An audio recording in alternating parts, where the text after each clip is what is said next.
Hey everyone, welcome back to Thrive Yoga Fit Transformational Coaching. This is Erin.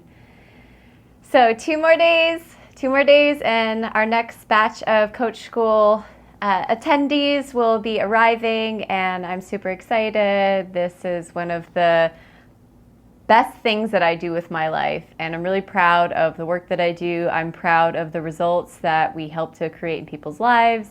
So I'm just getting all the things done, making sure I'm presentable. I got my hair did, I got my nails did, got my eyes did. So I'm ready to rock and roll and have some deep spiritual explorations with everyone and be presentable while I'm at it. So I wanted to talk a little bit today about an experience that happened to my partner and I. And then also talk about the ripple effects from that. So my boyfriend, Matthew Murphy, and myself, we were driving away from Tampa and it was pretty late at night, but we had this motorcycle that was following us. This guy, I don't know, he's just like swirling around us. And I was like trying to slow down. He would slow down. I was like, all right, we'll try to speed up, try to get in a different lane. And he was just like following us. It was kind of like a scene from Fast and the Furious, except for more scary. And so then there was a red light when we were pulling off of the highway and he pulls next to us. I roll down the window because I want to be like, hey man, we don't want any trouble. Like, I don't know what you think I did, but yeah, I'm not here to, make your day a bad one. He starts like kind of slurring his words, like, what the fuck is your problem? And he lifts up his shirt and there's a gun. And he goes to pull out the gun and I step on the gas and luckily Audis have a lot of giddy up and I went from 0 to 60 in 5 seconds. So actually he couldn't catch up, which he was following us again, which was really, really scary. So that moment, it's like when you see your life flash before your eyes, there's a couple of things that happen. So one, I saw how distraught this guy was. I saw how lost he seemed, and I had so much compassion.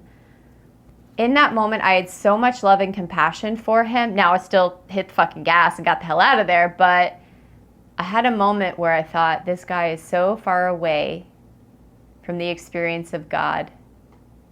It is the worst thing that could happen to anyone, even death. I had that moment. Obviously, I had my, martial arts reflexes to hit on the gas, but that moment of compassion just kind of showed me where I am with my work, that even though someone, he could have killed us, I had love and compassion for him. And I think that maybe that's my superpower. I think that no matter what, I can always choose to love someone, even if they try to hurt me, even if they come at me, even if they pull a gun on me, I still love them. That does not mean that I don't have boundaries. It does not mean that I let people treat me however they want to treat me. But love is a choice, and I get to choose who I love. And I love pretty much everyone I come into contact with. Now, there's different layers of love. Certainly, there's different kinds of love. But having that feeling of connection with another heart, another human being, and dogs too, cats as well. But secretly, I'm a dog person, y'all. Cats out of the bag. But I'm actually more of a dog person. But I like cats. I've come to understand them mostly through living with my boyfriend, Matt Murphy, who is the cat whisperer. But I'm actually a dog person. But I love petting dogs, and I feel lots of love when I pet them. And the other day, I walked through GT Bray, and I got to pet 11 dogs. And I'm pretty sure I talked about this on my last podcast, which should give you a clue that I'm a dog person.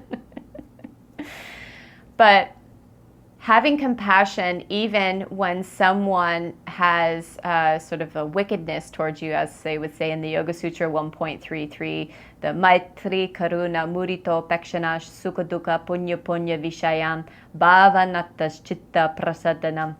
So having indifference towards those that are wicked, or even a sense of compassion and love, and again, doesn't mean that you have to hang out in that situation, like certainly I got out of it, but you can still choose to love them. So another thing happened during that time. I had this thought that, what if I lost Matt? What if I lost him in that moment? He was just gone. And I felt such deep sorrow for that. Like, I knew that I would be okay because I have lots of tools, I have lots of people that love me, but I felt such a, I know, this deep grief of what our life, like, because we've worked so hard on our relationship, and we're probably going to be releasing some special courses on building the relationship of your dreams, because that's where we're at. We've worked hard, and you don't have to go through everything that we did to be where we're at. And that's the idea of a teacher, right? A guru. It removes the darkness. Doesn't mean we want to steal away your life experiences, but we can provide tools and guidance to help you have the best possible relationship. Then hey, why not? You get to choose if you use the tools or not. So that's always a choice. I have noticed that ever since that moment where, again, quickly, just I thought maybe I was going to die, I'm taking more risks in my life. I'm not letting fear run my life. Not like it was running it before, but there's certain things I wouldn't say, certain things I wouldn't do. Case in point, skate park. I went to the skate park last night. I tried a new trick. I've been doing that all week, and it feels good. It seems like such a silly thing, right? I'm almost 40. I go to the skate park. I do tricks and stuff. But it helps me to break through uncomfortable feelings. It helps me to face challenges and figure them out. So it's just like in yoga, you know, there's problems that are presented from within, and you get to explore. You get to conduct experiments inside of you in this conscious space. And so if life is all about play, it's a divine play called Lila, then finding different ways to appreciate the expression of God pulsing through you in this whole human form, I'm all about it. So I've been noticing that I've been taking more risks. Now, sometimes they work out, sometimes they don't. Case in point, if you're watching this in video, I'm going to show you my chin. I don't know if you can see it. It's kind of swollen. But I fell. I ate it real hard. My friend was taking a video. I stalled on the coping, and then I went to do 180 off of it, and I switched my feet for whatever reason, and bam, I like hit my head real hard. And I took a moment when that happened to just lay there, and I said, I'm okay, I'm gonna breathe. And I just felt the impact on my cheek. And there was a part of me that's like, oh great, coach school of people flying in to meet me. I'm gonna have a big fucking black eye.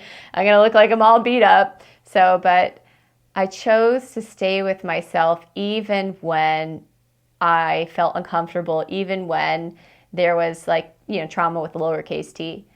And I swear, like, because I can show up on this podcast today with my face like looking, you know, kind of decent, is because I processed in the moment, because I had safety, I had love, I had acceptance. And there was one more thing that I felt. I felt proud. I felt proud that I did something that scared me. And even though, like, obviously it didn't work out that time, I felt proud that I tried it. It is the worst feeling to be fearful of something and then just like to keep like, oh, I'm gonna, and then you don't. And then you never do it. And then you don't know how it was gonna turn out. And you have regret. I never want to have that. And in that moment when I had a gun pulled on me, and it could have been gone in an instant. I know a couple people in my life like that. I've lost partners, people just dropping dead. Just because you're a good person does not mean that you have this sort of like pass from God that like, oh, okay, no, they're a good person. They don't have to die. It can just happen. And in that moment, it was very clear. And so I thought, that woke me up on a deeper level. And I thought, I will not go out of this life without taking risks and without being the potential that I know I can be. And I've done a lot of great things in my life, and I'm showing up here. I've done this podcast for almost a decade. I've owned my studio for almost a decade, did bodywork for 15 years. I have 2 books out. Like, I've done a lot of awesome things with my life. I can recognize that. And as you're listening to this, like, you know, recognize the things that you've done in your life. But if you have something that you've been wanting to do and pursue, like, time's running out, friend. Like, nobody gets out alive. Why the fuck not? Go do it. And so, and sometimes you might fall, right? You might bang your chin right before coach school. And here's the thing is if you fail, if you still have your back, and if you still tell yourself like, hey, I am so proud that I tried and I learned lessons, and that momentum and that energy will still continue to follow you. So case in point, after that happened and I sat with myself for a few minutes, I talked to my friend, we made sure I wasn't concussed because I went down pretty hard. I went back up on the ramp and I said, I'm going to do that trick again and I'm going to land it this time because I do not want that imprinted on me that if I do this trick, I'm going to fall and hit my head and it might be, scary. So I did it and then I did it like 20 times. So my point is like life can end in any instant. We are not guaranteed anything except for the present moment, right now. And when you blink, you miss it. So follow your heart. Do what you were born to do. Follow your dharma. Your desire is a sign, a clear message from God that it is already yours. You just have to show up for it. You have to show up for it, do the damn thing, and dig inside of yourself. If you're not clear on your path, dig inside of yourself, face your fears. I guarantee fear is blocking it. And that is what I help people to release so they can live the life that they want. They can have the relationships that they want. They can travel the world. They can do the things that they are built to do. And if they're not even sure, they can create a life that they're proud of. So I just wanted to share that experience with you. I hope it inspires you. And if you've had a moment like that where you thought that this is it, this is how I die, and you came out of it, that is a gift. You were given a gift. Use it. Show up for yourself. Find a way. And if you can't, hire a coach. And that's what I do. So I hope that you have a great week.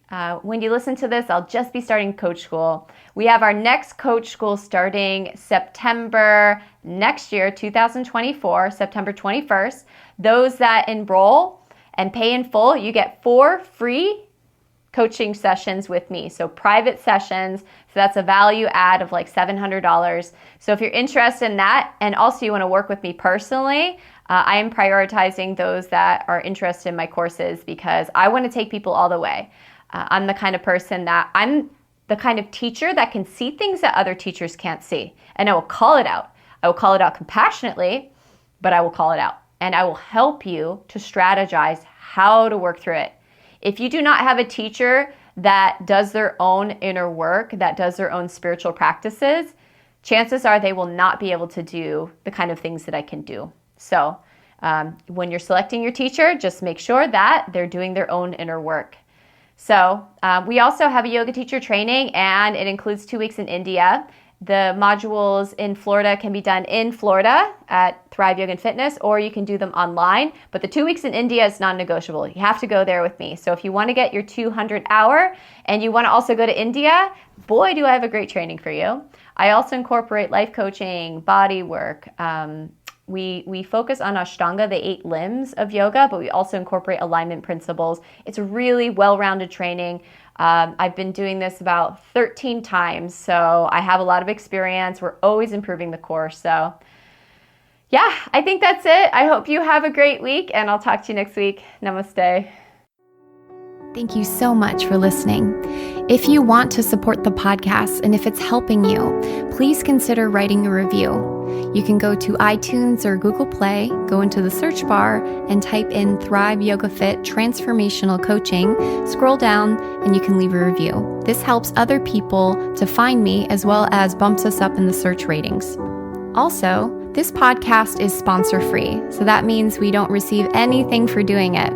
If you feel so inclined and this podcast is helping to support you and you want to return the favor and help to support any production costs of the podcast, feel free to give a donation to a Venmo link, Thrive Yoga Fit, or PayPal, Erin@erincoach.com. If you don't have the means, don't worry about it. We're not going anywhere. You're all good. But if you would like to give back, you can give back in those ways.